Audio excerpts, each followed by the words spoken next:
Ça se laisse lire. Qu'est-ce que tu bouquines en ce moment, Stéphane? Je viens de finir un polar qui se lit très vite. On sent que c'est un peu commercial, car il faut que ça se vende le plus possible. Et du reste, on se laisse prendre par l'intrigue, qui est assez bien ficelée, mais qui se termine sur des scènes épouvantables, une véritable boucherie. Oh, je comprends pas qu'un auteur se complaise dans tant de violence. Je ne m'y ferai jamais. Ça se passe de commentaires. Moi, ça ne me dérange pas. L'intrigue se passe au début des années 2000. C'est l'histoire d'une jeune femme qui se fait embaucher par un étrange homme d'affaires, lequel se laisse entraîner dans des histoires de blanchiment d'argent. La nouvelle secrétaire se laisse convaincre de participer à des montages financiers louches, puis va insidieusement se rendre indispensable aux affaires de cet homme, qui, finalement, se fera avoir. Mais je croyais qu'il s'agissait d'un polar violent. Personne ne se fait assassiner. Mais si, bien sûr. Adrien, t'en fais pas. Il y a des enlèvements, des meurtres horribles et tout ce qui s'ensuit. De toute façon, je m'en fiche, je ne le lirai jamais. Cela dit, je me souviens maintenant de la sortie de ce livre.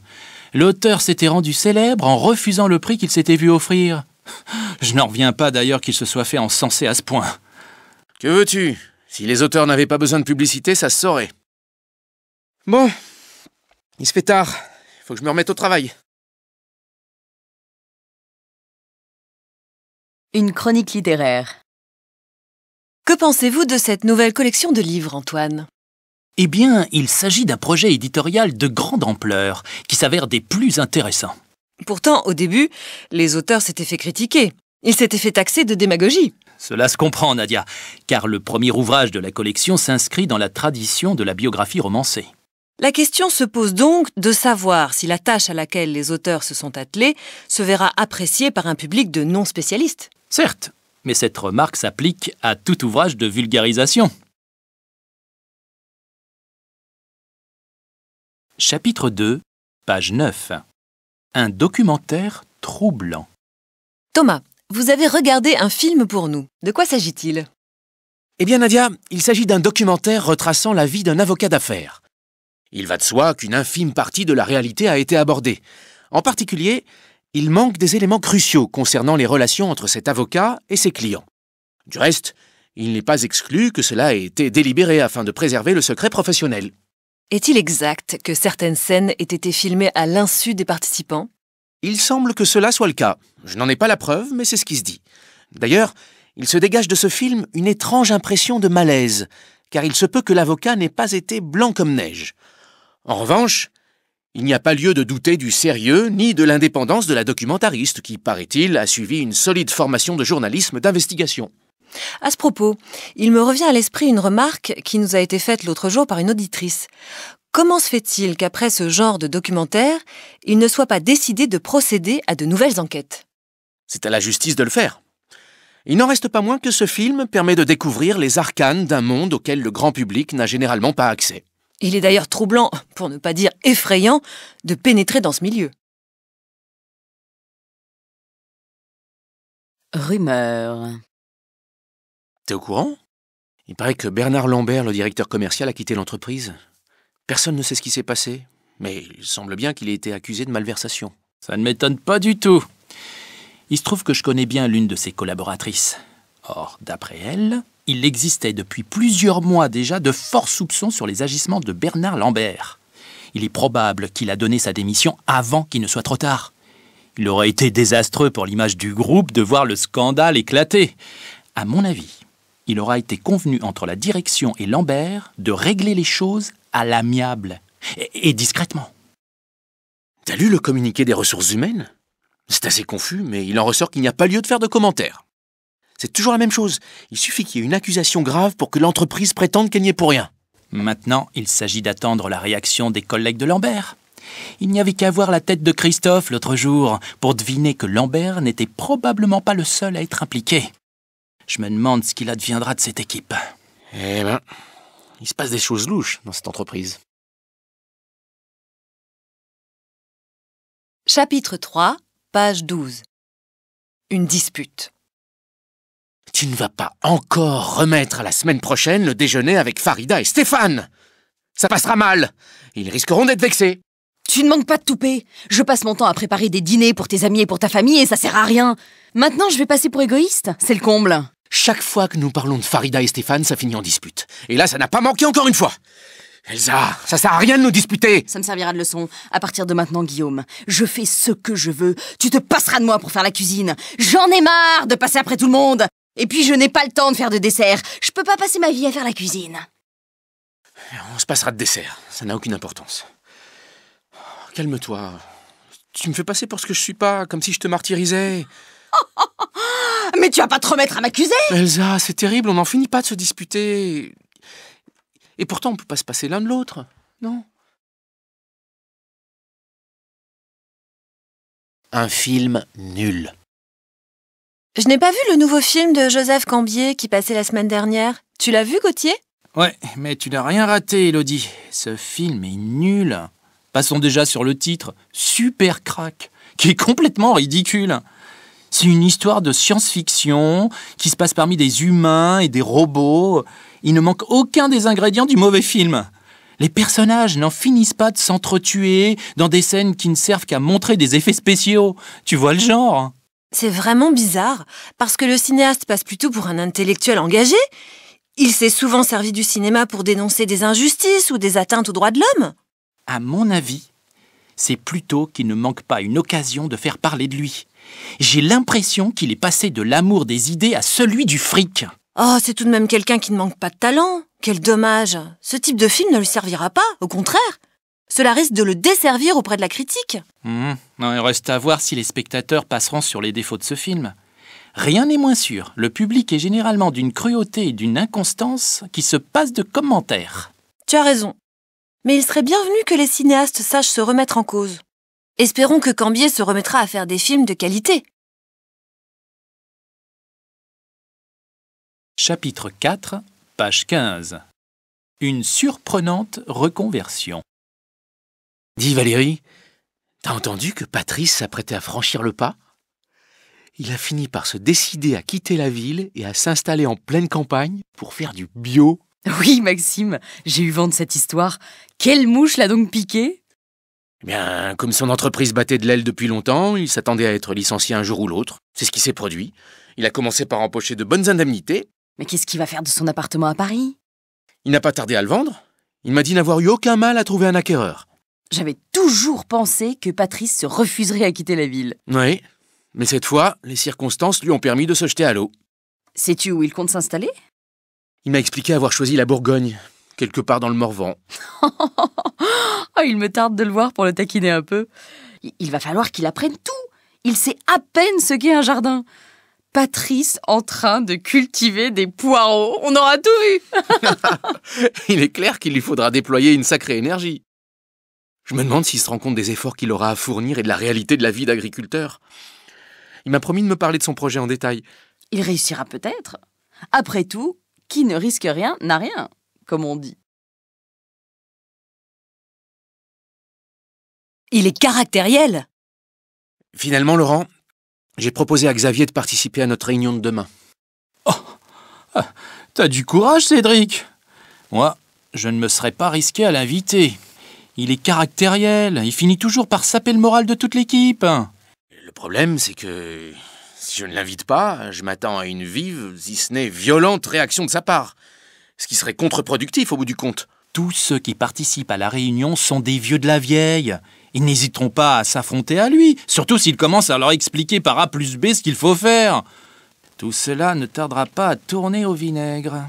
Moi, je me refuse à entrer dans ce genre de polémique. Xavier est l'un des chefs, on n'y peut rien. Je ne peux pas ne pas lui demander de venir. Eh bien, ça promet de ne pas être triste. On n'apprend pas aux vieux singes à faire la grimace, pour reprendre le proverbe. Je te souhaite bien du plaisir, Cédric. Merci, Laurent, je me passe de tes sarcasmes. Il me tarde que cette réunion ait lieu. Plus tôt ce sera fini, mieux ça vaudra. Chapitre 5, page 21. Un nouveau musée. Michel Leclos, vous êtes conservateur en chef du musée des Beaux-Arts qui vient de rouvrir. Cette rénovation, est-ce vous qui l'avez souhaitée? N'aurait-il pas fallu s'y atteler depuis de nombreuses années? Bien entendu. Notre musée exigeait depuis fort longtemps une importante modernisation. Pourquoi ne l'avons-nous pas effectué plus tôt? Nous manquions de fonds, jusqu'à ce que de généreux mécènes s'enthousiasment pour le projet. De quelle manière le musée a-t-il été rénové? Et d'abord, comment vous y êtes-vous pris pour choisir l'architecte? La municipalité, la région et l'État ont lancé un appel d'offres. Un projet a été retenu parmi plusieurs dizaines. Je tiens à signaler qu'il a été choisi à l'unanimité et en totale concertation avec tous les partenaires. Les sommes consacrées à cette rénovation ne réduiront-elles pas les marges de manœuvre du musée? Au contraire, ce nouveau musée va attirer un grand nombre de visiteurs. Suis-je trop optimiste? Je ne le pense pas. La langue de bois. Séverine Leduc, vous êtes candidate aux élections législatives. N'aviez-vous pas déclaré, il y a quelques mois, que vous ne quitteriez jamais votre ville? Effectivement, je l'avais envisagé. Mais que ne dirait-on pas si je me refusais à prendre mes responsabilités? Les Français n'attendent-ils pas des hommes et femmes politiques qui s'engagent totalement à leur côté? Cette campagne électorale que vous menez, Séverine Leduc, la considérez-vous comme un tremplin vers l'élection présidentielle? La question n'est-elle pas un peu biaisée? Pour le moment, je me concentre sur le présent. Oui, mais l'élection présidentielle, Séverine Leduc, y avez-vous songé? Franchement. Ne suis-je pas une femme politique chevronnée? Ma mission est d'être à la disposition des citoyens, n'est-ce pas? Pour quelle raison vous êtes-vous lancée dans cette aventure des élections législatives? Vous y préparez-vous depuis longtemps? J'ai toujours eu à cœur de servir mes concitoyens. Séverine Leduc, je vous remercie. Chapitre 6, page 24. Une promotion discutable et discutée. Sophie, tu n'approuves donc pas l'idée de nommer René à ce poste? Franchement, Laurent, je ne suis pas pour. Même si pour rien au monde je ne chercherai à le brimer. Il est hors de doute qu'il n'est pas sans qualité ni sans compétence. Néanmoins, je ne le vois d'aucune manière en chef d'équipe. Pourtant, tu n'as pas toujours été de cet avis. Bruno t'avait convaincu, non sans mal, de confier à René de plus grandes responsabilités. Annabelle, je ne m'y étais pas opposée car il ne s'agissait que d'une toute petite équipe. Vous n'anticipez jamais rien, Laurent et toi. René ne prend jamais la moindre décision, ce qui fait que personne ne veut plus entendre parler de lui pour des projets d'envergure. Je ne suis absolument pas d'accord. Beaucoup ne refusent pas de travailler avec lui. Tout le monde n'a pas la même connaissance du dossier que vous deux. D'ailleurs, s'ils nous entendaient, nos collègues ne comprendraient pas grand-chose à ce que nous racontons. Mais personne ne nie que René ait un certain nombre de compétences qui ne seraient sans doute pas malvenues dans ce contexte. Par exemple, il ne s'est jamais découragé quand il a été en butte à des critiques. Il a mené ses projets jusqu'au bout sans jamais se plaindre ni blâmer personne. À vrai dire, je ne comprends toujours pas pourquoi ce sujet fait débat. René n'a pas à intervenir dans les décisions au niveau de la direction. De plus, je ne vois guère d'autres candidats valables à ce poste. Tout le monde n'est pas de cet avis. Je ne te cache pas qu'à ma connaissance, ça se bouscule au portillon. Dans ce cas, il ne serait peut-être pas inutile de rencontrer d'autres candidats. Si je ne me trompe pas, le poste n'exige ni compétences linguistiques particulières, ni compétences... De toute façon, ce qui caractérise cette entreprise, ce sont les non-dits. Rien n'est clair. Personne ne dit jamais ce qu'il pense vraiment. Il n'est pas facile de se faire une idée de la réalité. Sur ce point, tu n'as pas tort, Annabelle. Mais ça n'a pas toujours été le cas. Bon, de toute façon, maintenant, il s'agit non pas de geindre, mais d'avancer. Au moins sur ce sujet, vous n'allez pas me contredire toutes les deux? Sans aucun doute. Oui, mais rien n'est plus comme avant. Oh, ne recommence pas, Annabelle. Chapitre 7, page 27. Le plus simple, ce serait de l'appeler. Ce que tu pourrais faire, c'est l'appeler. L'appeler? Moi? Jamais de la vie. Que tu ne veuilles pas lui parler, ça me laisse perplexe. Mais c'est pas que je ne veuille pas lui parler. Mais pour rien au monde, je ne voudrais lui montrer qu'il me manque. Fini la période où je courais après les garçons. Ce que je ne comprends pas, c'est que tu sais bien que Clément est timide. Et la meilleure chose à faire, c'est de prendre les devants. C'est que, une fois, j'ai appelé un garçon dans le même genre de situation. Et le résultat, c'est qu'il m'a raccroché au nez. Alors depuis, je ne bouge plus. L'ennui avec toi, c'est que tu es têtu comme une mule. Oh, si je te dis ça, ce n'est pas pour te blesser, c'est pour ton bien. Que ce soit pour mon bien ou que ce soit vrai, je m'en fiche. De toute façon, moi, je l'appellerai pas. Un point, c'est tout. Dommage, hein. C'est toi qui décides. Indispensable, cette peste? Qu'il faille s'y mettre à plusieurs, je le comprends bien. Mais de là à lui demander de l'aide... L'ennui, Yasmina, c'est que nous nous sommes déjà engagés à rendre le rapport avant le 31, dernier délai. Tout seul, nous n'y arriverons jamais. Certes, mais ce dont on n'a absolument pas besoin, c'est d'une peste comme Valérie. La seule chose qu'elle sait faire, c'est de monter les uns contre les autres. Ça, tu ne peux pas le nier, Bertrand. Ce qui me tracasse, c'est que le délai soit si court. Il va falloir travailler d'arrache-pied, y compris les week-ends. Si je dis ça, Yasmina, ce n'est pas pour te contredire. C'est juste pour que tu te rendes compte qu'on a besoin de quelqu'un de plus. À part Valérie, je ne vois personne d'autre qui soit en mesure de nous aider. Et elle est libre en ce moment. C'est vrai, mais le principal, c'est qu'on puisse travailler en bonne intelligence. Sinon, on va droit dans le mur. Ça, je le sais bien. Chapitre 8, page 30. Tous les mêmes? Quant à moi, je ne me fie ni à l'un ni à l'autre. Chacun raconte de tels mensonges que quiconque doté d'un peu de sens commun ne peut les croire. Tu dis n'importe quoi. Ce serait quelqu'un d'autre que toi, Adrien, qui tiendrait tel propos, je me fâcherais. Mais tout le monde sait que t'as de petites tendances anarchistes. À d'autres, je ne suis pas anarchiste, Stéphane. Je suis désespéré que ces candidats soient si mauvais, entre autres parce qu'ils n'ont aucune personnalité. Chacun s'avère plus fade que l'autre. Je n'ai pas si sûr. Rien de tel parfois qu'une bonne campagne électorale pour faire émerger les personnalités. C'est du moins ce que disent certains. Je ne crois pas qu'il y ait grand monde qui le pense vraiment. Et tu verras, un jour ou l'autre, les électeurs ne se déplaceront même plus. Quel pessimisme. Tout de même, tu devrais tenir compte du fait que l'un dans l'autre, la participation aux élections n'est pas si mauvaise, même si certains déplorent qu'elle ne soit pas massive. T'as qu'à consulter n'importe quelle statistique et tu verras. Découvertes archéologiques. Jérémy Klein, parlez-nous des diverses découvertes effectuées sur ce chantier de fouilles. Eh bien, nous avons retrouvé, entre autres, un grand nombre d'objets romains qui, l'un dans l'autre, peuvent être datés du IIe siècle après Jésus-Christ. Cependant, pour diverses raisons sur lesquelles je ne m'étendrai pas, certains avancent une autre datation, vers le début du IIIe siècle de l'ère commune. Une telle découverte dans la région permettra-t-elle d'envisager l'ouverture d'un musée au public ? Un jour ou l'autre, il est probable que nous aurons à exposer ces pièces de monnaie, ces statuettes et ces objets en métal. Nous savons mieux que quiconque à quel point l'archéologie attire le public, et en particulier les enfants. Pourtant, dans la région, pas grand monde ne se précipite dans les musées archéologiques. Ce n'est pas à la portée de n'importe qui. Certes, tout le monde n'y va pas, mais pour quelle raison ? Tout d'abord, il va de soi qu'on ne doit pas présenter les trouvailles telles quelles. Il est important que chaque objet soit remis en contexte. Une telle présentation pédagogique rendra la visite infiniment plus vivante et enrichissante. Je vois, Jérémy Klein, que vous autres archéologues avez toutes sortes de bonnes idées à creuser. Oui, en effet.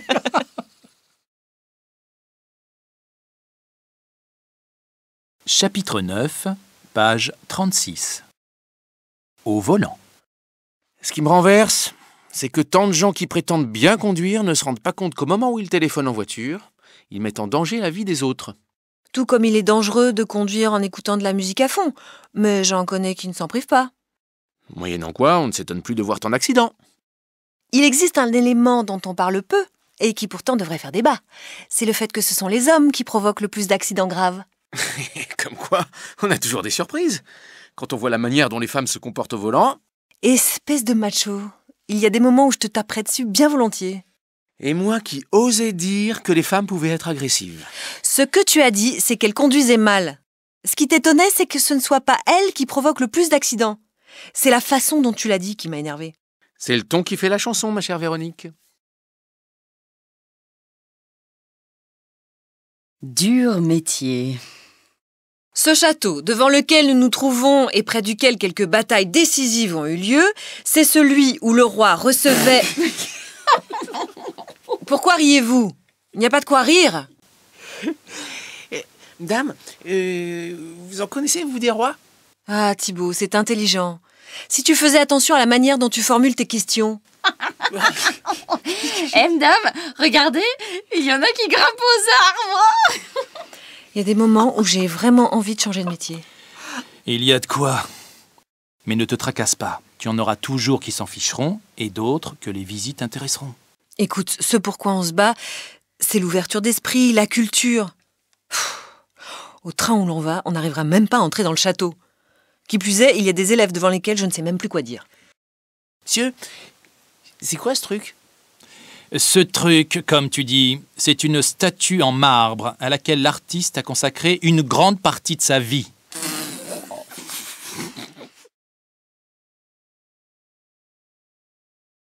Chapitre 10, page 39.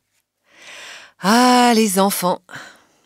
Ceux qui ont l'intention de devenir banquier ne font pas ce genre d'école. Ceci dit, Cyprien n'a jamais été très clair sur ce qu'il voulait faire. Oui, c'est le moins qu'on puisse dire. On aura tout entendu. Ingénieur? Tout, mais pas ça. Cette fois-ci, ça y est, je sais ce que je veux faire, je vais être pâtissier.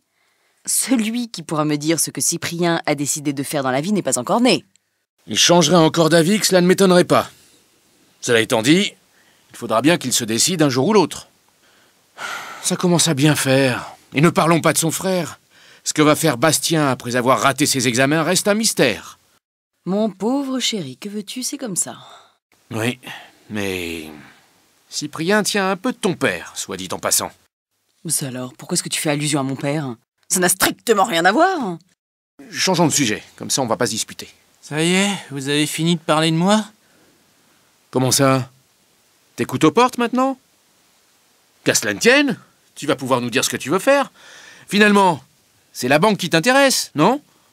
Pas plus que ça, à vrai dire. Ça alors! Mais mon chéri, il faut bien que tu te trouves une voie. On t'aidera, on te soutiendra, cela va sans dire. Mais il faut bien que tu choisisses. Et ça, on ne peut pas le faire à ta place. Oui, maman. Ce que j'aimerais faire, c'est grand reporter. Mon garçon, j'admets que tu changes de projet, mais celui-ci me paraît assez fantaisiste, étant donné que tu as peur de l'avion. Comment ça, j'ai peur de l'avion? Je ne vais pas insister, mais tu ne fais guère le fanfaron dans un avion. Ceci soit dit en passant. Et parmi tous tes projets, celui de devoir voyager tout le temps m'intrigue un peu, c'est tout. Cyprien, à part ça, qu'est-ce qui te plaît dans le métier de reporter? À part ça, comme dit ta mère, c'est-à-dire à part le fait que tu ne pourras jamais faire ce métier, dis-nous enfin ce qui t'intéresse vraiment. Avec tout ça, je ne sais plus vraiment. Je ne sais pas lequel des deux m'énerve le plus. Celui qui sait tout ou celui qui ne sait pas ce qu'il veut. Chapitre 11, page 42. Nos athlètes. Bonne nouvelle pour les amateurs d'athlétisme. Sébastien s'est remis à l'entraînement. Croyez-le ou non, sa grand-mère y est pour quelque chose. Elle lui a été d'une grande aide en le soutenant constamment, y compris financièrement. Envisage-t-il de se présenter au championnat de France? Je sais qu'il y pense. Il a déjà récupéré ses forces, mais il ne veut pas en rester là. Une victoire au championnat de France, vous y croyez, Antoine? Non seulement j'y crois, mais j'en suis convaincu, Nadia. Je vous rappelle que Sébastien l'avait emporté haut la main lors de sa dernière prestation. Pourtant, son entourage, y compris son entraîneur, n'emmenait pas large après la blessure que le jeune homme avait reçue à l'époque. Cela lui avait coûté sa carrière et on le disait fini. Oui, mais tenace, voire stoïque, Sébastien l'a toujours été. Quelques mois après sa grave chute, il avait discrètement repris l'entraînement à l'insu des journalistes. Oh, quel courage! Son entraîneur n'en est pas encore revenu. Antoine, parlons maintenant de Magali. Où en est-elle de sa carrière? Tout le monde la donnait victorieuse en championnat, mais sa concurrente Aurélie ne l'a pas entendue de cette oreille, et c'est cette dernière qui l'a emportée contre toute attente. Eh oui, les supporters de Magali lui en veulent un peu, car ses succès précédents lui avaient tourné la tête au point de l'amener à sous-estimer son adversaire. Nous lui connaissons effectivement ce penchant, qui lui joue souvent de mauvais tours. Ambitieuse, elle l'est. Arrogante, hélas, elle l'est aussi. Souvenez-vous d'ailleurs de la fois où elle s'en était prise aux journalistes qui avaient osé la critiquer pour son jeu.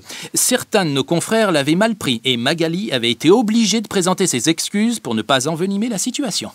Ceci mis à part, tout le monde lui passe ses caprices car c'est une grande championne. Beaucoup croient en elle et en son talent. D'ailleurs, on ne lui connaît pas d'incartade depuis quelques mois. Elle va participer au championnat et ses fans, tout comme ses adversaires, l'attendent de pied ferme. En voilà une sur qui reposent de grands espoirs. Vous l'avez dit, Nadia. Chapitre 12, page 45. Fermer l'usine? Envisager de fermer cette usine, c'est une décision incompréhensible. À en juger par les réactions des médias, tout le monde s'y attendait. De toute façon, faire du profit immédiat, c'est le seul objectif en ce moment. Après avoir promis de garder l'usine, la direction explique maintenant que délocaliser est la seule solution viable financièrement. Je le sais, j'ai entendu le responsable du personnel annoncer la nouvelle. Pourtant, j'en suis convaincu. Prendre une telle décision, c'est condamner à mort toute la région. À mon avis, la direction n'a qu'une idée en tête. Partir là où la main-d'œuvre est la moins chère. Eh bien, ils vont trouver à qui parler. Les syndicats mettront tout en œuvre pour faire échouer ce plan-là. Redresser l'entreprise et sauver la région, c'est tout de même la priorité.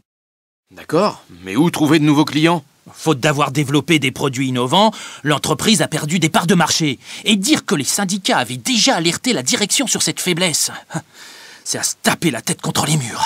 Alors que faire? Constituer une sorte de coopérative et racheter l'usine? Peut-être, mais le problème, c'est d'obtenir des financements. Ce matin, à la télévision, j'ai vu le ministre déclarer que le gouvernement tenterait l'impossible pour sauver l'usine. À t'entendre, on dirait que les solutions sont à portée de main. Moi, je suis un peu sceptique. Franchement, je ne sais plus quoi penser. Comment s'y retrouver dans tous ces arguments? À qui se fier? C'est à s'arracher les cheveux. Écoute, la position des syndicats est facile à comprendre. Renoncer à développer cette usine, aller jusqu'à la fermer, jamais. Oui, mais là, j'ai bien peur que ce soit reculé pour mieux sauter. On ne va tout de même pas regarder les emplois disparaître et rester les bras croisés. La rumeur courait il y a quelques semaines qu'un investisseur étranger était intéressé par la reprise de l'usine. C'est une information à confirmer, bien sûr, mais c'est tout de même bizarre de ne pas y faire allusion, non? Vous en avez entendu parler tous les trois? Oui, vaguement. Mais de là à s'imaginer qu'on est sauvé... De mon côté, j'ai cru comprendre qu'il y avait à boire et à manger dans ce projet.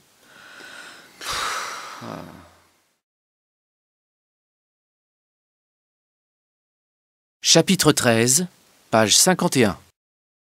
Un peu de tension. Pourvu que Sabine ne dise pas n'importe quoi. Je me suis engagée à ce qu'elle n'intervienne pas directement dans la négociation, mais cela a été de haute lutte. Quelle chance d'ailleurs que nous ayons pu lui donner un lot de compensation. Paul a consenti à ce que Sabine prenne en charge une partie du nouveau projet. Cela permettra qu'elle se cantonne à son domaine de compétences. Oui, mais je m'attends à ce que Paul fasse preuve d'autoritarisme et s'oppose à ce que Jérôme ait la haute main sur les décisions. Que je sache, ce n'est pas à Paul de trancher. Certes, mais si jamais Jérôme ne mène pas le projet à terme, il faudra s'attendre à ce que Paul veuille s'en emparer. Ça commence à bien faire. Si Paul n'est pas content, qu'il aille voir ailleurs. Finalement, peu importe que Paul soit bien disposé ou non, ce qui compte, c'est qu'il fasse ce que la direction lui demande de faire. Un examen raté. Oui, maman, j'ai raté mes examens. Que je sache, c'est pas un crime. Cyprien aussi avait raté des examens. Bastien, le problème n'est pas que tu aies échoué, mais que tu ne fasses pas preuve d'une grande ténacité. Or, ton père et moi tenons absolument à ce que tu aies ton diplôme. Peu importe que tu sois obligé de repasser les examens à la 2e session. De toute façon, je m'attendais bien à ce que vous me fassiez des reproches. Je suis crevé. Et c'est pas étonnant que j'y sois pas arrivé. Il aurait fallu que je prenne des vacances au lieu de bosser comme un fou. Qu'à cela ne tienne, mon chéri. On ne s'est jamais opposé à ce que tu prennes des vacances. Mais avant, il faudra que tu aies mis au point un programme de révision, c'est tout. C'est tout de même curieux que tu aies bossé comme un fou, comme tu dis, et que tu aies eu de si mauvaises notes. Qu'est-ce que vous voulez que je fasse, papa et toi? Que je m'enferme jour et nuit pour réviser sans voir personne? Non, pourvu que tu aies la volonté de réussir, nous ferons tout ce que nous pourrons pour te soutenir. Mais il faut que tu y mettes du tien, et que tu sois moins agressif. Chapitre 14, page 54. Le plan de table est délicat. Pour le repas, il faudra que nous trouvions des solutions pour éviter les conflits familiaux. Mais quel que soit le plan de table, impossible d'empêcher que Roselyne et Charlotte ne se rencontrent. Supposer que les deux soient obligés de se parler. Ce serait la pire situation qu'on puisse imaginer. Certainement pas la pire, maman, mais assez délicate pour qu'on y réfléchisse à 2 fois. Bon, je pense tout de même que Charlotte est assez fine pour accepter qu'on la mette à la même table que mamie. Je ne suis pas d'accord avec toi, Nora. Mamie est la dernière personne qui sache comment gérer ce type de situation. Ce n'est pas que je veuille la critiquer, mais... Oui, tu n'as pas tort, Florian. Et d'ici à ce que mamie prétende ne plus se souvenir de Charlotte, il n'y a qu'un pas. Ce n'est pas que mamie perde la tête, mais de temps en temps, elle a des réactions, comment dirais-je, assez imprévisibles. Dans ce cas, il faudrait que tu dises à Sabrina de se dévouer, qu'elle s'asseye à côté de Roselyne. Il n'y a qu'elle qui puisse nous sortir d'affaires. Ouais, espérons qu'elle veuille bien. Écoutez, quoi que nous fassions, il y aura toujours quelqu'un pour critiquer ou pour râler. On ne peut pas contenter tout le monde. Dans un déjeuner de famille, la seule chose qu'on puisse faire, c'est d'essayer de limiter les dégâts. Hasardeuse décision? Ce n'est pas que je veuille vous décourager, mais quoi que vous choisissiez, il est important que vous prépariez soigneusement ce départ. Il n'y a pas que l'expatriation elle-même qui soit délicate. Supposons que vous preniez en charge ce nouveau projet en Afrique. La durée de votre mission sera-t-elle suffisante pour que vous réussissiez ? Je tiens d'abord à préciser qu'aucun de mes collègues n'a souhaité partir. Soit qu'ils aient des obligations familiales, soit qu'ils soient impliqués dans d'autres tâches. Et puis, que je sache, m'expatrier est la seule solution qui me permette de faire évoluer ma carrière, vu les circonstances. Je comprends. Il n'y a que vous qui soyez en mesure de décider. Dans tous les cas, quelle que soit votre mission, elle comportera une part de risque. De toute façon, que ce soit moi ou un autre, il faudra bien que quelqu'un y aille. Et je dois dire que, pour le moment, c'est la seule proposition qui me plaise et qui me tente. Dans ce cas, nous ferons tout pour que votre déménagement se fasse dans les meilleures conditions. Chapitre 15, page 57. Un étrange cambriolage. Thomas, vous avez un curieux fait divers à relater à nos téléspectateurs. Oui, et il est probable que l'enquête sera longue, si j'en crois mes sources. Samedi dernier, un camion de déménagement s'est arrêté devant la luxueuse demeure de Monsieur et Madame Nemours. Il semble bien que les soi-disant déménageurs soient entrés sans difficulté et aient entièrement vidé la maison. Comment est-ce possible ? Eh bien, tout millionnaire qu'il soit, Monsieur Nemours avait apparemment manqué de prudence quant à la protection de sa résidence. Voilà qui est extrêmement curieux, pour ne pas dire louche. Qu'en disent les enquêteurs ? Ils cherchent à identifier des témoins qui puissent les mettre sur la voie. Le fait qu'un individu a été interpellé samedi soir tend à prouver qu'ils sont sur une piste. Mais je doute que les résultats de leurs investigations soient communiqués aux journalistes. Le fait que M. Nemours ait été suspecté de fraude fiscale explique-t-il que les policiers ne veuillent pas communiquer davantage ?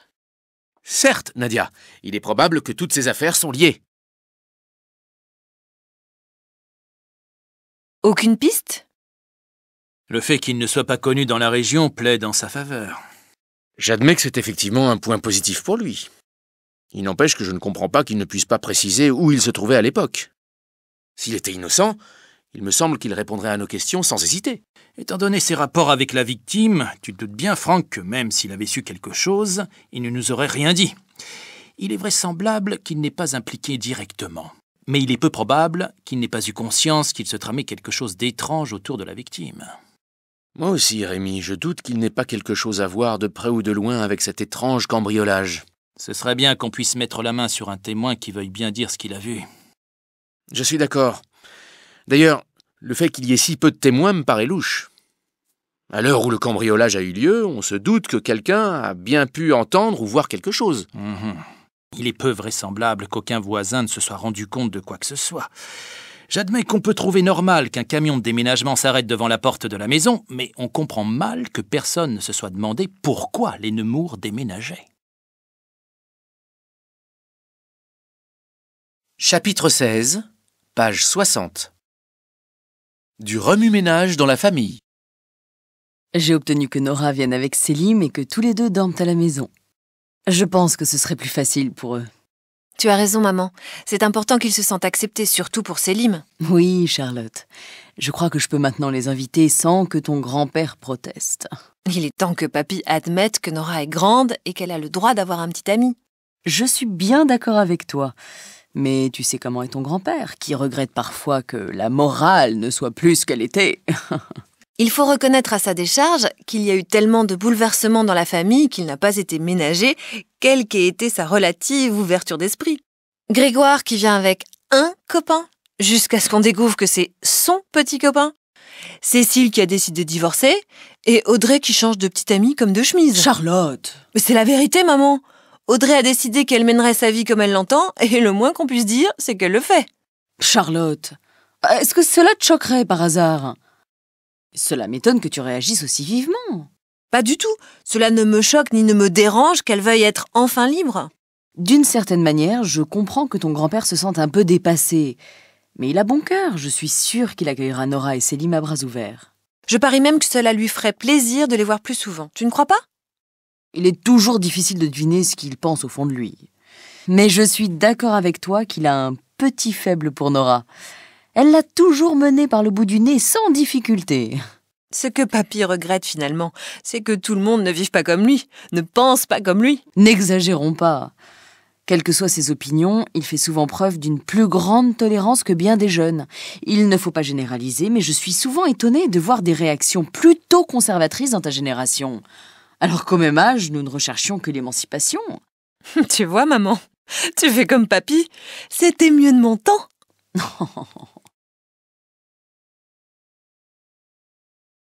Chapitre 17, page 66. Rivalité.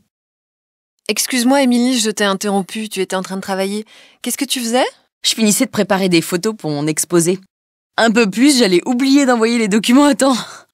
Tu as toujours eu tendance à faire les choses à la dernière minute, non? Oui, bien sûr, mais j'ai des excuses. Je devais faire mon topo jeudi, mais cela a été avancé à mercredi et j'ai dû mettre les bouchées doubles pour y arriver. C'est la différence entre toi et moi. Quand j'avais ce genre d'exposé à préparer, je m'y prenais toujours des semaines à l'avance. Tout était prêt, je n'avais plus qu'à prendre mon sac et y aller. Je savais bien que tu t'érigerais en exemple, Karine. Tu t'es toujours évertuée à me montrer subtilement ta supériorité dans l'organisation. Mais pas du tout. Je te disais tout cela sans arrière-pensée. Tu parles. Dans ton fort intérieur... Allô? Non, excuse-moi, j'ai pas le temps, j'allais partir. Oui, d'accord, je te rappelle plus tard. Ah, je savais que c'était lui. Il me fatigue, celui-là.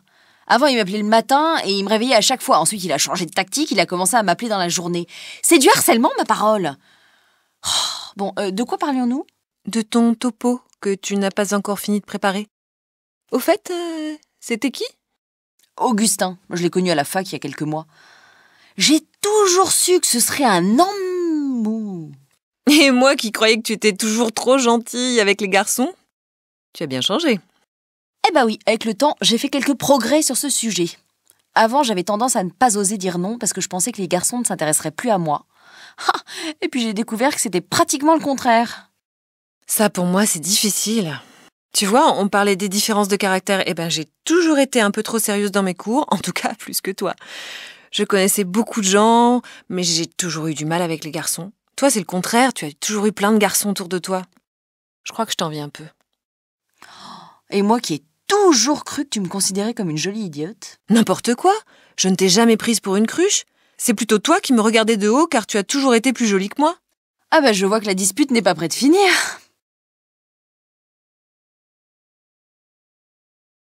Chapitre 18, page 69. Sélim n'arrive pas. Il n'arrivera donc jamais. Je commence à me faire du souci. Arrête de t'inquiéter, Nora. Il se sera rendu compte qu'il avait oublié quelque chose et il aura fait demi-tour. Il va se manifester, ça ne va pas tarder. En attendant, il n'appelle pas et son mobile ne répond pas. Bon, tu me diras que je pourrais essayer à nouveau. Est-ce que tu peux être anxieuse, ma pauvre Nora? Tu ne changeras jamais. S'il n'a pas téléphoné d'ici un quart d'heure, je prends ma voiture et je fonce chez lui. Et je te répondrai que tu as tort de te précipiter. Un jour, il faudra tout de même que tu arrêtes de dramatiser le moindre retard. Sélim va finir par en avoir par-dessus la tête. Et ne viens pas pleurer quand il t'aura quitté.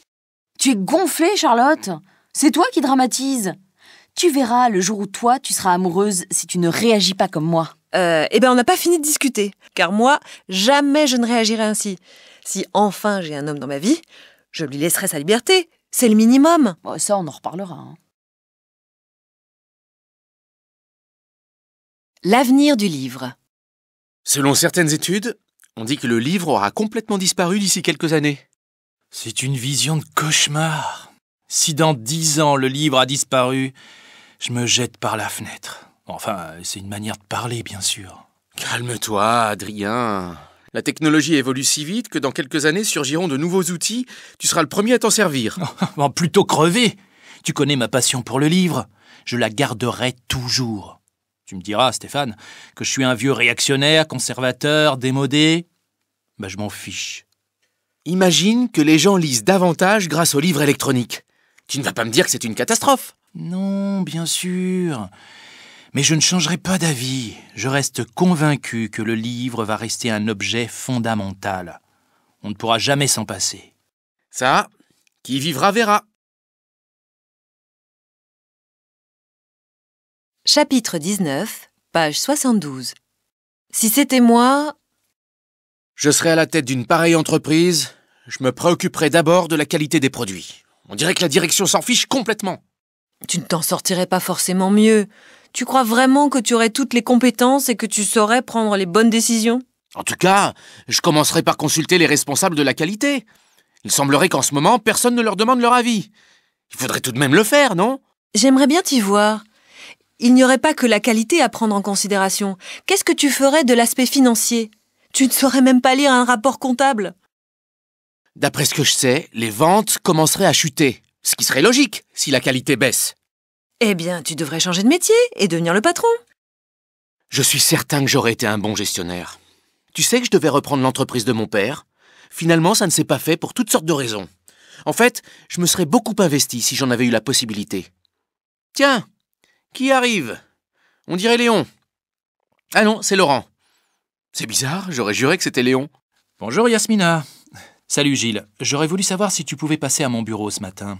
J'aurais 2 ou 3 bricoles à voir avec toi. T'aurais dû me le demander plus tôt, car je pars en réunion. Dans ce cas, on pourrait se voir cet après-midi. La direction aurait enfin pris la décision d'améliorer la qualité des produits. On aimerait que cela soit vrai. J'aurais vraiment aimé parler de tout cela avec toi. Tu serais libre vers 15h ? Je pourrais me libérer à ce moment-là. De mon côté, je devrais peut-être en parler avec mon équipe alors. À mon avis, il vaudrait mieux attendre. Rien n'est confirmé et on ne saurait être trop prudent. Ce serait tout de même dommage de tout rater à cause d'une gaffe. Tu ne serais pas un peu dubitatif par hasard ? Dubitatif ? Peut-être pas. Ce serait plutôt une petite tendance à la superstition. Tant que rien n'est confirmé, je préférerais que tout cela reste entre nous. Je te comprends, mais on pourrait espérer qu'une entreprise de cette importance communique un peu mieux. Je ne te le fais pas dire. Chapitre 20, page 75. Difficile à aider. Tu vois, ça m'aurait étonné qu'elle ne veuille pas les voir. Oui, mais j'aurais trouvé normal qu'ils la préviennent un peu plus tôt. Effectivement, Charlotte. Je pense qu'elle aurait aimé être avertie à temps de leur venue pour pouvoir mieux les recevoir. Il aurait suffi qu'ils lui disent 8 jours avant qu'ils avaient l'intention de venir et cela lui aurait facilité les choses. Quelquefois, je me demande s'il n'aurait pas mieux valu que nous lui proposions de l'aider. Tu la connais. Elle ne supporterait jamais que nous la traitions comme une vieille dame. Parfois, j'aimerais bien qu'elle soit un peu plus conciliante. Ce serait mieux pour toute la famille qu'on puisse s'entraider spontanément, sans se préoccuper des réactions des uns et des autres. Tu rêves un peu. Cela dit, il se pourrait que nous parvenions à convaincre Mamie de lui donner un coup de main. Il suffirait que Papy lui dise quelques mots et tout pourrait s'arranger. Que faire ? J'ai encore perdu le match. Je ne sais pas ce qu'il aurait fallu que je fasse pour venir à bout de Roland. Il aurait tout simplement fallu que tu t'entraînes un peu plus sérieusement, mon garçon. Peut-être, mais je n'aurais jamais cru que Roland puisse me battre. Pour commencer, ce serait bien que tu cesses de sous-estimer tes adversaires. Oh papa, arrête de me faire la leçon. J'aurais espéré que tu m'encourages au lieu de me faire des reproches. Je ne te fais aucun reproche, mais j'aimerais que tu tires les leçons de ce qui vient de se passer. Ce serait dommage qu'un garçon doué comme toi ne réussisse pas mieux. En fait, il faudrait que je change de prof. Ce serait peut-être bien que je suive les cours de Fabrice, tu ne penses pas ? Je suis d'accord avec toi, Alexandre. Ce serait une bonne idée que tu ailles le voir. Ce serait dommage que tu te prives d'un excellent professeur. Mais il semblerait qu'il soit particulièrement dur et exigeant. Tu supporterais qu'un entraîneur te dise ce qu'il faut faire, sans aucun ménagement ? Bien sûr, papa. Quelle question ? Chapitre 21, page 81. Une actualité déprimante. La lecture des journaux va bientôt me plonger dans la dépression. Aggravation du déficit extérieur. Réduction du pouvoir d'achat. Virulente critique de l'opposition. Menace sur l'emploi. Inexorable augmentation du chômage. Règlement de compte mortel. Tout va bien. L'optimisme est de mise. Pas d'exagération, je te prie. L'obsession des mauvaises nouvelles est aussi pernicieuse que l'optimisme béat. Il ne s'agit pas de tomber d'un excès à l'autre, bien sûr, mais parfois, j'aimerais avoir un peu plus de détachement. À ce compte-là, Adrien, tu finiras dans l'isolement le plus total. Mieux vaut tout de même une confrontation avec le réel qu'un renoncement à la vie en société. Ce serait choisir le confort, mais ce ne serait pas dénué d'une forme de lâcheté. Dis donc, Stéphane, tu donnes dans la grandiloquence, je vois. Ouh. J'apprécie l'élégance de ta leçon de morale, mais je n'ai jamais parlé d'éloignement de l'actualité. Je dis simplement que le caractère déprimant des nouvelles n'incite pas à l'euphorie. T'es tout de même d'accord avec mon analyse, non? Oui, bien sûr, oui. Un mauvais feuilleton. Il s'agit de l'histoire d'une séparation, puis d'un divorce, puis d'un remariage, puis d'une grossesse non désirée. Bref, un mauvais feuilleton dont la vacuité n'a d'égal que la banalité. Je ne comprends pas ton intérêt pour de telles inepties. Bon, je reconnais que le début de l'histoire n'a pas grand intérêt. Pourtant, je trouve que ce film a un je ne sais quoi de touchant qui m'est allé droit au cœur. Touchant? Je n'arrive pas à le croire. Ce n'est plus de la sensibilité, c'est de la sensiblerie. Le sujet est d'une telle banalité que je ne vois pas la différence avec n'importe quel téléfilm. Si tu le dis. Ce doit être ma vulnérabilité en ce moment qui me joue des tours. Au moins, ta prise de conscience de cette fragilité est un pas en avant. Mais nous sommes en train de nous éloigner du sujet. Il y a du laisser-aller. On n'avait pas prévu de travailler.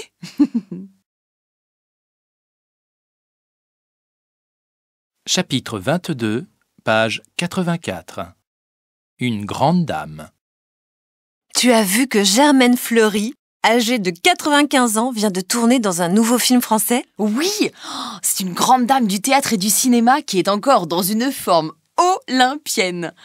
À son âge avancé, quelle merveille d'avoir conservé une si bonne mémoire et une énergie apparemment intacte. Elle me fait craquer. Elle possède un sourire irrésistible et un visage candide d'une rare beauté. C'est vrai. Il émane d'elle une infinie douceur, une véritable harmonie. Elle doit être d'un incurable optimisme pour avoir gardé un esprit et un corps aussi alertes. Quand je serai une vieille dame, j'espère que j'aurai une certaine ressemblance avec elle. Hélas, je nous vois très bien toutes les deux presque centenaires, bien conservées, mais complètement gâteuses. Ou au contraire, avec l'esprit vif, mais le corps décati. Quelle horreur! Vive la jeunesse éternelle! Oui! Un redoutable négociateur. La dernière fois que j'ai aperçu Arnaud, il faisait une brève incursion dans un séminaire mortellement ennuyeux d'ailleurs, où l'on ressassait les sempiternelles questions existentielles. Je trouve étonnant qu'un esprit aussi pénétrant perde un temps précieux dans des réunions oiseuses. Je suis d'accord avec toi. Quel homme remarquable! Tu sais qu'il s'avère un redoutable négociateur. Il est capable de gérer des dossiers complètement embrouillés, de répondre aux questions les plus pointues sur des sujets aussi variés qu'épineux, le tout avec un petit sourire énigmatique qui ne le quitte pas. Moi aussi, j'ai pour lui la plus profonde admiration. Avec ça, il a gardé une attitude plutôt modeste, qui contraste avec le comportement condescendant de ses collègues. Je me souviens que Luc, qui arrive toujours avec un air supérieur et suffisant, avait participé à une longue réunion avec Arnaud. Et cela avait constitué une rude épreuve pour lui. Arnaud avait d'abord fait preuve d'une certaine réserve, puis progressivement, il avait exposé des arguments à la fois subtils et convaincants qui avaient laissé ses partenaires pantois. J'imagine la scène. D'autant que Luc a une forte tendance à une agressivité mal contrôlée. D'un simple regard glacé comme il sait le faire, Arnaud a dû le remettre à sa place. C'est un sacré bonhomme tout de même. Chapitre 23, page 87. Des vacances un peu ratées. A priori, il s'agissait d'organiser un voyage entre vieux copains de toujours. A posteriori, ça s'est révélé un ratage complet. Pourquoi? C'était mal organisé? Non, mais finalement, ce sont plutôt les copains des copains qui sont venus. Il y en avait bien qui étaient assez sympas, mais les autres se sont avérés vraiment pénibles. Je crois bien que je n'ai pas pu échanger un mot avec la plupart d'entre eux. C'était bien la peine de te donner tant de mal. Vous êtes restés longtemps ensemble? 1 semaine. Mais dès que j'ai compris ce qui se passait, je suis parti illico avec Romane, qui heureusement était là. Grosso modo, nous avons fait des randonnées tous les deux pratiquement tous les jours. Curieusement, personne ne s'est rendu compte de notre absence. Je t'avais bien dit que c'était pas forcément une bonne idée de réunir ces gens-là. Ouais, j'aurais mieux fait de t'écouter. Que veux-tu? C'est bien fait pour moi. Ça m'apprendra à toujours vouloir réunir tout le monde, y compris des gens que je connais à peine. J'espère bien que la prochaine fois, tout se passera mieux. Du chantage? Christophe a encore prétendu connaître quelques secrets inavouables de ses chefs. Tu penses bien que cet argument a failli peser lourd dans la négociation. On est bien d'accord que c'est du chantage, non? Oui. Mais je sais que Simon a tenu bon, heureusement. Apparemment, il a coupé court à toutes les insinuations de Christophe. Il avait vu clair dans son jeu. Simon est quelqu'un de bien et de solide. Certes, mais je lui souhaite bien du plaisir pour la suite avec Christophe. Toute cette situation risque de coûter cher à l'entreprise. Je me doutais bien que ce serait difficile. Après le départ de Lambert, la direction est restée étonnamment discrète. Maintenant, je vois bien ce qui se tramait. Bref, nous verrons bien ce qu'il adviendra. Mais a priori, je ne suis guère optimiste. Tiens, justement, voilà Christophe qui passe là-bas. Décidément, quand on parle du loup... Chapitre 24, page 90. Une mésaventure. Mon pauvre Daniel, comment as-tu fait ton compte pour te casser la jambe? Tout bêtement, je me suis cassé la figure dans la rue en sortant du bureau. Tu n'as vraiment pas de chance. Tu es resté longtemps à l'hôpital? Non, j'ai pu rentrer à la maison assez vite. Mais maintenant, ça commence à me taper sur les nerfs d'être dépendant. Bien sûr, le seul avantage de la situation, c'est que je peux faire la grasse matinée vu que je suis cloué à la maison. Mais l'activité, et même une activité soutenue, me manque. La patience n'a jamais été ta principale qualité. Véronique, n'importe qui perdrait patience dans de telles circonstances. Excuse-moi, Daniel, je plaisantais. J'ai tendance à oublier que tu n'as guère le sens de l'humour. Merci du compliment. Dis tout de suite que j'ai mauvais caractère. Mais non, je te taquine. Je suis pleine de compassion. Je sens déjà l'ironie. Un homme à poigne? J'ai toujours éprouvé un certain respect pour Yves, même s'il a un caractère difficile. Pour ne pas dire un caractère de cochon. T'as raison. C'est une personnalité hors du commun. Mais je ne suis pas sûr que ce soit un si bon manager. Pour ce genre de fonction, il faut quelqu'un qui ait de la poigne, mais qui sache aussi faire la part des choses et montrer un certain sens diplomatique. Il faut dire qu'Yves se caractérise par l'énergie, c'est certain. Mais c'est une qualité à double tranchant. D'un côté, cela l'incite à faire preuve de fermeté. De l'autre, cela le pousse à faire cavalier seul. Si bien qu'il s'est mis à dos un grand nombre de collègues. Le bruit court que lorsque Roland a fait face à des drames familiaux et est resté absent du bureau, Yves en a profité pour réorganiser le service à sa manière. Il a toujours eu tendance à être autoritaire, voire despote. Yves a eu l'opportunité de mener le projet à terme en l'absence de Roland, mais j'ai l'impression que ce succès lui a tourné la tête. Et quand Roland a réintégré l'équipe, il s'est retrouvé face à un nouvel organigramme, de nouveaux objectifs. Yves n'avait même pas eu la courtoisie de le mettre au courant. Bien sûr, Yves est le chef, et c'est lui qui a le pouvoir, mais tout de même...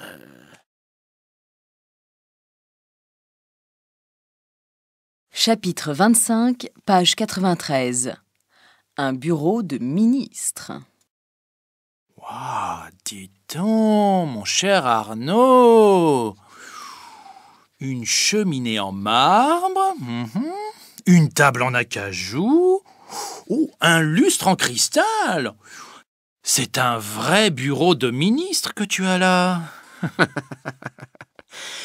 Ne plaisante pas, je te prie. Le bureau du ministre, c'est celui d'en face. Il est vrai que maintenant, tu as un poste en or, ce qui est tout à fait normal pour un homme de ta qualité. Ta volonté de faire t'a mené loin. Jean-Baptiste, arrête tes sarcasmes. Tout cela est principalement une question de chance et de capacité à saisir les occasions quand elles se présentent. Bien sûr, monsieur le secrétaire d'État. Arrête, je ne suis que chef de cabinet, il ne faut pas exagérer. Que chef de cabinet. Tu as raison, mon cher Arnaud. C'est modeste. Je suis sincère, Jean-Baptiste. Nous sommes amis d'enfance. Tu penses bien que je n'emploierai pas la langue de bois avec toi. Je te taquine, Arnaud. Parlons sérieusement. Quelles sont tes responsabilités ? Eh bien, depuis le départ de mon prédécesseur, la liste des tâches a un peu évolué. Il faut que je connaisse à fond les dossiers du ministre, car la prise de décision ne peut se faire sans une bonne connaissance des tenants et des aboutissants. J'imagine que la pression des délais est énorme, n'est-ce pas ? Évidemment. Sans compter la participation aux réunions, celle du ministre et celle de mon équipe. Dans certains cas, il faut avoir des nerfs d'acier pour rester calme et une sacrée capacité de concentration. D'autant que mon ministre de tutelle est un bourreau de travail. C'est toi qui t'occupes de la rédaction des discours du ministre? J'y participe, mais la plume du ministre, comme on dit, c'est quelqu'un d'autre, un spécialiste en communication, bien entendu. C'est le mot-clé à l'heure actuelle. Et dans les bureaux d'à côté, ce sont tes collègues ou des consultants? Principalement des conseillers du ministre. Et il n'y a pas de friction ni de rivalité entre vous? Tu parles. Entre toi et moi, ce genre d'équipe est un vrai panier de crabes. Tout le monde cherche à prendre la place de l'autre. Cela ne te déprime pas? Que veux-tu? Ce sont les risques et les aléas du métier. Chapitre 26, page 99. Photo de famille. Là, c'est ta grand-mère, lors d'un dîner de Noël. Tu vois, elle est assise en dessous d'un portrait ancien entre ses deux fils. Papa et mon oncle, donc, qui habitaient tout près l'un de l'autre quand ils étaient jeunes. Pourtant, ils n'ont jamais été très proches. Oui, il y a eu des dissensions entre eux et par-dessus le marché, ton père a épousé la femme que ton oncle aimait, ta mère, que tu aperçois là, sur le côté droit. Ici, de part et d'autre du sapin de Noël, c'est toute ma famille du côté maternel. On devine la cuisine par derrière, où tout avait été mis sans dessus-dessous pour la préparation du dîner. Et à travers la fenêtre, on entrevoit le jardin. Et au-delà, la rivière qui passait par derrière. Et ici, tu nous reconnais? Ton grand-père et moi debout côte à côte. Ah oui! Ce qui est frappant, Tati, c'est que parmi tous ces gens, tu es la seule à avoir les cheveux blonds et bouclés. Pas tout à fait. Si tu regardes de près mes deux cousins qui sont assis l'un à côté de l'autre, celui de droite a les cheveux blonds aussi, que tu ne distingues pas sous son chapeau. Une rénovation urbaine. Où envisage-t-on de construire le nouveau stade? En fait, il s'agit d'un programme de rénovation du quartier qui va bien au-delà de la simple construction d'un stade. Il faut remettre de la vie au cœur de ce quartier défavorisé. À partir d'où entreprenez-vous cette rénovation? En partant du fleuve jusqu'à la voie ferrée, voici la zone concernée par ce vaste plan de réhabilitation et de construction. Comment cette zone sera-t-elle desservie par les transports? Nous allons mettre en circulation une nouvelle ligne de bus qui traversera la ville, depuis la place Jean Jaurès jusqu'au stade. Il y a en effet chez les habitants du quartier une grande frustration due au manque de transport en commun. Actuellement, pour se rendre à l'école ou à l'hôpital le plus proche, il faut près de 3/4 d'heure de marche. C'est inacceptable. Ce plan a-t-il fait l'objet de discussions? Évidemment, une consultation a été menée au sein des collectivités locales et des associations. Vous semblez être parvenu assez rapidement à un accord. Oui, car je suis originaire de cette ville. Je vis parmi ses habitants depuis toujours. Je les connais, ils me connaissent. Et il y a, de part et d'autre, une relation de confiance qui s'est établie. Chapitre 27, page 102. Quelle pagaille! Quelle histoire ce matin! J'attendais le métro depuis un petit moment et je commençais à m'impatienter. Là-dessus, on nous annonce qu'il y a encore une fois un incident technique. Sur ces entrefaites, certains passagers exaspérés ont fait un esclandre, c'était la pagaille. Je te crois, puisque moi, au même moment, j'étais à la station suivante, et à peine on entendait une annonce que tout le monde se mettait à râler. De temps en temps, un panneau électronique s'allumait avec des indications contradictoires. Une fois l'incident terminé, je peux te dire que ça a pris du temps avant que tout ne redevienne normal. C'est tout de même pénible. À longueur d'année, il y a des problèmes sur cette ligne. Le trafic est interrompu pour un oui ou pour un non sans qu'on sache pourquoi. Je viens d'apprendre qu'un énième comité d'usagers se formera d'ici peu. Espérons que dans la foulée, cela encourage les pouvoirs publics à améliorer le service. Une jalousie féroce. Au fur et à mesure que la relation s'est développée, Benoît a sombré dans une jalousie féroce. Pour le moment, tant que Louise parvient à le rassurer, la relation tient encore. Mais jusqu'à quand? Mystère. Ouais, si j'ai bien compris, Benoît arrive à peine à la maison qu'il commence déjà à lui poser des questions à tout bout de champ. Comme il ne la voit pas de la journée, il peut laisser libre cours à son imagination jusqu'au délire. De toute façon, à court ou moyen terme, elle le quittera, sinon elle vivra un enfer. D'après toi, de quand date cette transformation dans leur rapport? Autant que je me souvienne, Benoît était plutôt timide, non? Il a toujours été jaloux. Tant qu'il vivait à Limoges, ça allait encore. même si elle se plaignait de temps à autre des crises de jalousie que lui faisait Benoît. Sur ces entrefaites, un premier bébé est arrivé et dans la foulée, ils ont déménagé à Paris. Là-dessus, Louise a arrêté de travailler. J'ai encore du mal à comprendre comment Louise a pu accepter de quitter son travail à Limoges. À cette époque, elle avait un poste important. D'entrée de jeu, la relation entre Benoît et Louise n'a pas été facile, même s'ils étaient très amoureux. Je me suis bien des fois demandé s'ils seraient restés ensemble s'ils n'avaient pas eu d'enfants. Chapitre 28, page 105. Des sources fiables ? Thomas, je me demande comment tu t'y es pris pour avoir accès à ces informations. Apparemment, tu as de bonnes sources. Ça a été toute une aventure. En toute franchise, Nadia, je ne te révélerai pas par quel biais je les ai obtenus, mais la plupart des éléments m'ont été transmis discrètement, si ce n'est en catimini. C'est amusant que tu dises ça, car de mon côté, j'apprends beaucoup par l'intermédiaire d'un de mes contacts au ministère. Nous discutons souvent à bâton rompu. Comme je le connais par cœur, si je puis dire, je fais semblant de ne l'écouter que d'une oreille. Bien entendu, je prends très au sérieux tout ce qu'il me raconte. C'est toujours ainsi que ça se passe. Par allusion, généralement dans une situation où l'on dîne à la bonne franquette. Il faut mettre son interlocuteur en confiance pour lui tirer les vers du nez.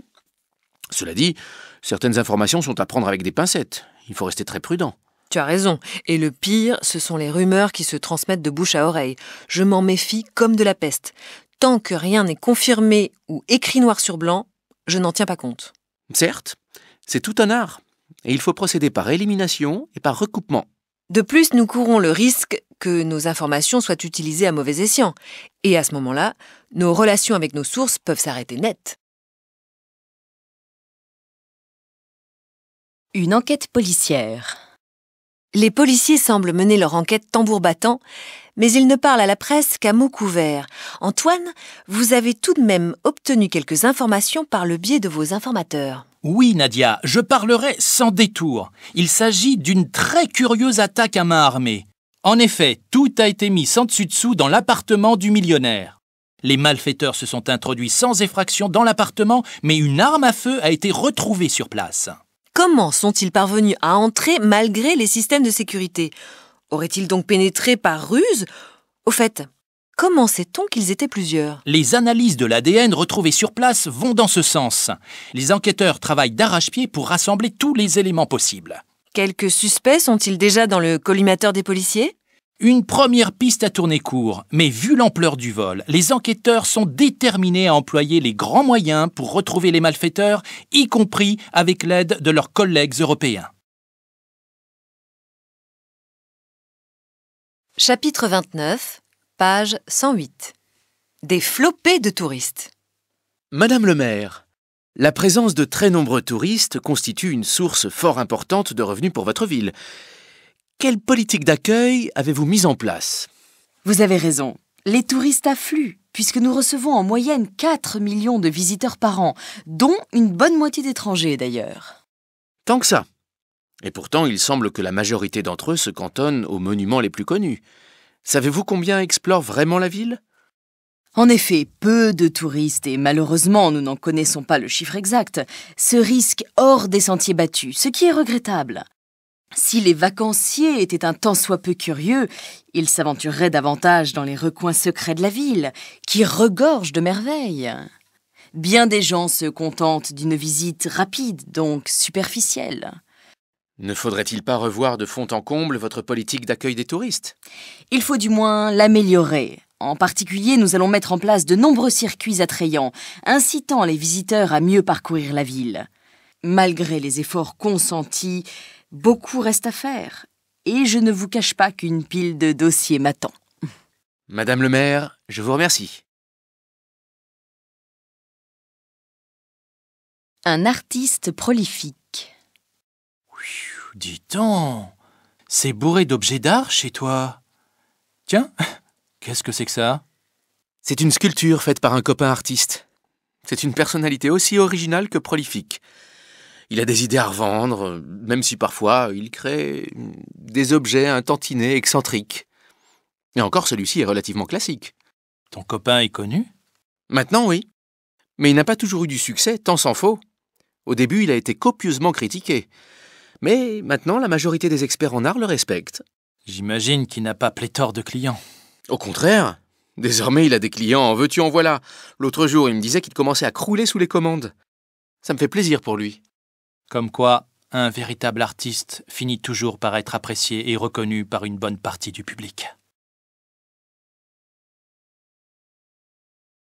Chapitre 30, page 111. La nouvelle école. Madame le maire, si je comprends bien, vous avez investi dans les infrastructures du village à la différence de votre prédécesseur. Effectivement. Comme vous le voyez, nous avons fait construire une nouvelle école maternelle digne de notre commune. En tant que parent d'élèves et mère, je m'en réjouis. En quoi ce bâtiment diffère-t-il du précédent ? La fonction est la même, bien sûr, mais le style forme un contraste saisissant avec la vieille école de la Troisième République. Pour certains enfants, l'ancien bâtiment vétuste représentait une vision de cauchemar. La nouvelle école s'inscrit dans un projet qui se distingue par son caractère novateur. Tel que ? Des techniques pédagogiques originales, de même que du matériel entièrement renouvelé. Nous sommes dans une dynamique de modernisation, conformément à ce que j'avais annoncé dans mon programme électoral. Vous voyez, certains candidats tiennent leurs promesses. Il n'en va pas de même pour tout le monde, c'est certain.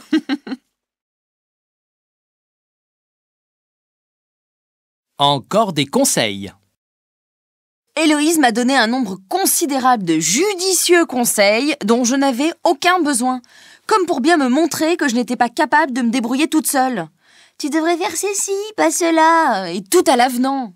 Comme si tu ne connaissais pas ta copine d'enfance. Elle est comme elle est. Elle et son frère sont pareils. Ils ont toujours eu les mêmes tendances. Tu plaisantes, maman. Il y a un abîme entre l'intelligence de Mathieu et celle de sa sœur. Nora, je ne compare pas leur cerveau, mais leur personnalité. Pour des raisons complètement différentes, tous les deux ont la même manie de donner des conseils à qui veut les entendre. Peut-être, mais Héloïse parle comme si elle avait la science infuse, comme si les autres ne comprenaient rien à rien. Non, Mathieu n'est pas pareil. Tel père, tel fils, comme on dit. Mathieu a toujours agi conformément aux désirs de son père, surtout ne pas se différencier des autres, dans cette famille très comme il faut. Héloïse, c'est le contraire. Comme pour provoquer ses parents, elle s'est toujours opposée aux habitudes familiales. Conclusion, Héloïse et Mathieu croient dur comme fer qu'ils sont les meilleurs. Cela n'excuse rien. Chapitre 31, page 117. Élection en perspective. Si jamais Roland était élu à la mairie, cela entraînerait de gros changements au conseil municipal. Si tant est que son électorat traditionnel lui soit fidèle. Et ce n'est pas gagné. Je serai à la place des personnes âgées, je ne voterai pas pour lui. Il n'a aucun projet pour elles. Encore faudrait-il que ces personnes puissent se déplacer. Or, il n'y a guère de transport public dans cette ville. Pour un peu, je souhaiterais vraiment l'élection de l'autre candidat, qui n'est pourtant pas de mon bord politique. Pour autant que je sache, Roland est donné gagnant par les instituts de sondage, mais de justesse, en admettant que ces estimations soient fiables. Or, rien n'est moins sûr. Si Roland gagnait, mais qu'il soit élu sans nette majorité, ce serait un désastre pour la ville. Même en admettant que le conseil municipal soit constitué de gens dévoués, tu vois d'ici les discussions et les blocages. Tu as raison, Adrien. Et pour peu que la crise économique s'aggrave davantage, le développement de la ville risque effectivement de pâtir de ce manque de direction claire. Une réunion décisive. Autant que je sache, la réunion sera décisive pour l'avenir de notre projet. Dans l'hypothèse où l'organigramme serait entièrement restructuré, cela pourrait tout remettre en question. Au cas où il déciderait de nommer un nouveau directeur, qui pourrait être placé à la tête du département ? Vincent, ou à défaut Aurélie. Si jamais Vincent déclinait l'offre, ce dont je doute fort, Aurélie serait tout à fait en mesure d'assurer la direction, à condition de faire quelques aménagements dans l'équipe, bien entendu. Oui, mais rien ne se fera sans l'accord de Valérie. Pour peu qu'elle se mette dans la tête de tout transformer, nous ne sommes pas sortis de l'auberge. C'est la raison pour laquelle, dans la mesure du possible, je tiens à être présent et, le cas échéant, à mettre mon grain de sel. Chapitre 32, page 120. Ouf! Tu as beau dire, Simon est quelqu'un qui a du cran. Là où tout le monde aurait renoncé, il n'a pas lâché, quitte à passer pour un fou. C'est vrai. Aussi étonnant que cela puisse paraître, il a fait preuve d'une opiniâtreté inébranlable. Or, jusqu'à présent, c'était quelqu'un qui se caractérisait plutôt par la discrétion. C'est pour ça que personne ne pensait sérieusement qu'il pourrait réussir. Quand bien même ses interlocuteurs se seraient montrés moins pugnaces, il fallait être drôlement solide pour persévérer. C'est pourquoi je n'étais guère optimiste sur l'issue de cette négociation, quels qu'aient été nos atouts. Moi, au contraire, j'avais tout de même bon espoir que Simon s'en sortirait, ne serait-ce que parce qu'il avait pas mal de cartes en main. Je ne l'ai jamais nié. Il n'en reste pas moins que je n'aurais jamais imaginé que Simon parvienne à un tel accord. En quoi, je l'avoue, je me suis trompé. Je fais amende honorable. Toujours est-il que le contrat a été signé. Ça a beau être la crise en ce moment, cela représente un beau carnet de commandes. Mais l'entreprise n'est pas sortie d'affaires pour autant, ne serait-ce que parce que ce contrat ne suffira pas à lui tout seul à donner du travail à toute l'usine. Il n'empêche que c'est la première bonne nouvelle depuis des mois. On ne va pas bouder notre plaisir tout de même. Charlotte et ses défauts. C'est toujours pareil. Au lieu de se confronter aux difficultés, Charlotte se dérobe, quitte à se mettre à dos toute la famille. Oui, c'est curieux. Là où on l'imaginerait ferme ou impliquée, elle boude ou elle fuit. Le problème, c'est qu'elle voudrait s'imposer, sans pour autant avoir vraiment confiance en elle. Aussi étonnant que cela puisse paraître, elle est assez fragile, ou du moins vulnérable.